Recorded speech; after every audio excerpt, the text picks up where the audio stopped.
The amount of oils and butters you're putting on your hair are what's causing your hair to be dry. If you put oil on your hair, you're keeping your hair from being able to take in water from the environment. Oils and butters will not make your hair moisturized, they just make your hair soft, which gives the illusion of moisture because that's what it means for our skin, but skin is not hair, so soft does not mean moisturized. Oils and butters create a heavy layer of occlusive that water cannot get through. So it can't stay moisturized because moisture is the retention of water, and it can't retain what it can't take in. Using them on your hair causes buildup, and you will need shampoo to get it out. You may even need a clarifying shampoo depending on how bad it is. The lock method and all of its variations do not work. And the creator of the method actually admitted that she knew natural girls would fall for it because they don't actually know what they're doing.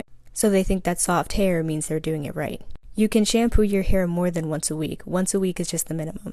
Co-washing is not washing your hair because the ingredients in co-washes are not strong enough to fully cleanse your hair. Co-wash is a marketing term. You need shampoo. Sulfates are not bad for your hair when used properly, but many naturals are using sulfates on damaged hair, which is the reason why their hair is reacting the way it is. That being said, sulfate-free shampoos do still work, so go for those if you're not comfortable with sulfates. Shampooing isn't just for when your hair is dirty. Thinking about it this way is what causes people to think that their hair doesn't need to be washed. But you don't give your body that same treatment with showering, so why should your hair get it? It's like how showering is a pamping experience, shampooing is also just a chance for your hair to take in more water. Speaking of water, we were all fear-mongered into believing that water, something that we're made 70% of, was bad for our hair. Think about it, how does it make sense that something that we need to survive is bad for our hair? You should be incorporating way more water into your conditioning routine.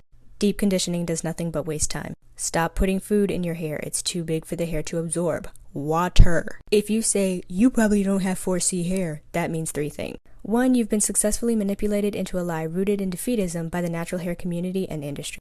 2, you've made an assumption about me based on that defeatism. Let's consider for a minute that hair typing was legit. Look at my hair. And 3, you've been roped into what I think is the equivalent of a pyramid scheme because the hair typing system is so unreliable, it's basically a myth. Not the part about there being different curl types, but the part about that being the de facto definer of your hair care routine. So why would you continue being willingly held down by a hair typing system created by a man who initially didn't even include 4C hair, saying that it needed to be relaxed or flat ironed because it's too hard to work with? Length is not a defining factor of hair health. People just use that to flex on other people and feel good about their hair because long hair is closer to society's standards, so we've become obsessive about it. But if half of your hair is dead or split ends, then what's the point? Speaking of which, detangling should not take you more than a few minutes depending on the length and thickness of your hair. And you are supposed to be able to get a comb or a pick all the way through your hair from root to tip. The reason why your hair is always tangled is because your hair is full of split ends. Those like to curl around each other astronomically and form knots in your hair. You need a trim, and no, you shouldn't do it yourself.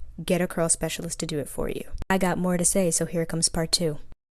This is part 2 of the last video. Let's get it. The reason why you need to get a professional to do it for you is because if you do it yourself, more than likely you'll be using those Westcott scissors from Walmart that everybody needed in grade school. When you use regular everyday scissors, the blades rub against each other, causing friction. You'll know it when you hear it because there's a sound, and you'll know it when you feel it as well because it vibrates. If you try to cut your hair with scissors that cause friction, you will split your hair 17 more different ways, which defeats the entire purpose of you cutting your hair in the first place. When a professional does it, they use professional shears, which are completely noiseless and frictionless, but those are also expensive. Professional shears will allow the cut to be made cleanly without splitting it even more. Also, you probably don't know what you're doing unless you were trained for it, which runs you the risk of still having to go to a pro anyway to get your hair fixed, so you might as well get it done by a professional the first time. Stop demonizing salons. There are now Black licensed cosmetologists that specialize in curly hair and know what they're doing. Hair grows back. Stop being afraid to get a trim. If your hair gets shorter, it's neither a sin nor a crime against the Black community. And I say that because that's what you would think given people's reactions to the idea of you even having the audacity to do it. Your split ends are the reason why your hair is breaking off. It's not that your hair doesn't grow, it's that you're losing more hair than you're growing. The other reason why you need to trim is because if you don't cut off the split ends, they will keep traveling up your hair,